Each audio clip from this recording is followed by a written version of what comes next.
Most experts agree that there are really only 3 interview questions.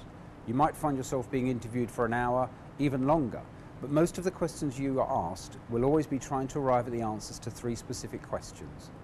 Can you do the job? Will you like the job? And can they work with you? Can you do the job is looking at your strengths? Will you like the job is looking at your motivation? And can they work with you is looking at your fit? It helps to think about these 3 in isolation when you prepare your answers to interview questions, so we'll look at each one now. Strengths.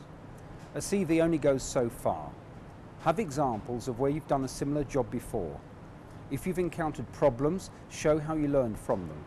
If this job is going to be a step up for you, have examples of where you've been able to rise to a challenge previously in your career. Motivation. Everybody comes across being motivated at interview. You need to make sure there is substance to your motivation.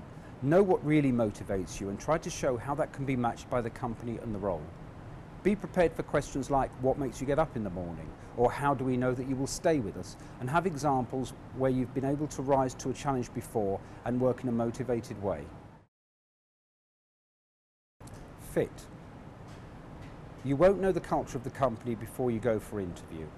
So try and ask smart questions to get a real feel for what it's like to work there.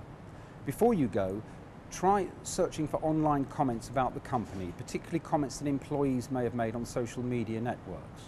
Try Googling "I used to work at" followed by the name of the company and see what people say.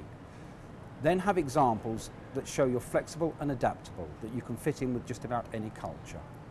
Overall, you are trying to show that you've got the strengths to do the job, the motivation to work for that organisation, and you've got the adaptability to fit in with any culture.